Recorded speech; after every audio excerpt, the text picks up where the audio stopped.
కొంతమందికి మనుషులతో సంబంధాలు ఉండవండి. ఇరుగు పొరుగులతో మాట్లాడేది ఉండదు, కుటుంబాలను కలుపుకునే తత్వం ఉండదు, స్నేహితులను నిలబెట్టుకునే తత్వం ఉండదు.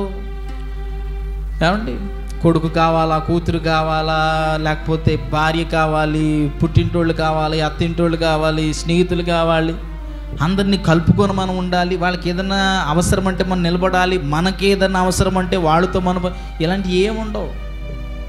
ఒంటరి బతుకు, ఒంటరి ప్రయాణం, స్వార్థ బ్రతుకు.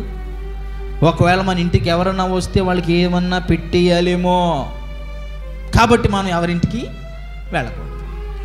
ఎందుకంటే మన ఇంటికి వస్తే వాళ్ళకి ఏదైనా మనం పెట్టాలి కాబట్టి వాళ్ళ ఇంటికి కూడా మనం వెళ్ళడం మానేస్తే వాళ్ళకు కూడా మనం ఏమీ పెట్టక్కర్లేదు. రేపు పొద్దున్న మాకు ఏమైనా పెట్టావా అని ఎదుటోటి అడిగినప్పుడు ఇప్పుడు వీడు ఏం చెప్పాలనుకుంటాడంటే, నేనేమైనా మీ ఇంటికి వచ్చినప్పుడు నువ్వేమైనా మాకు పెట్టావా అని అడగాలనుకుంటాడు వీడు.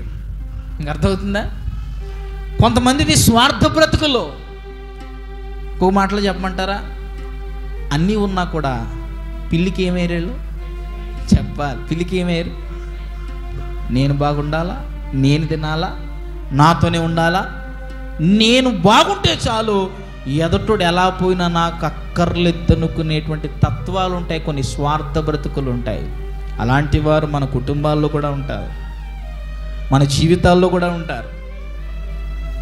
వాళ్ళకి ఏదైనా అవసరం ఉన్నప్పుడు అతిగా ప్రేమించేయడం, అవసరం తీరిపోయిన తర్వాత అతిగా ద్వేషించేటువంటి మూర్ఖపు మనస్తత్వాలు ఉన్నవాళ్ళు కూడా ఉన్నారా లేదా సమాజంలో? ఉన్నారండి. సమాజంలో కొంతమంది వ్యక్తిత్వాలు ఎట్లా ఉంటాయంటే, అవసరం అంటే కాళ్ళు పట్టేసుకుంటారు, అవసరం తీరిపోయిన తర్వాత ఏం పట్టుకుంటారు, చుట్టు పట్టుకునే రకాలన్నమాట.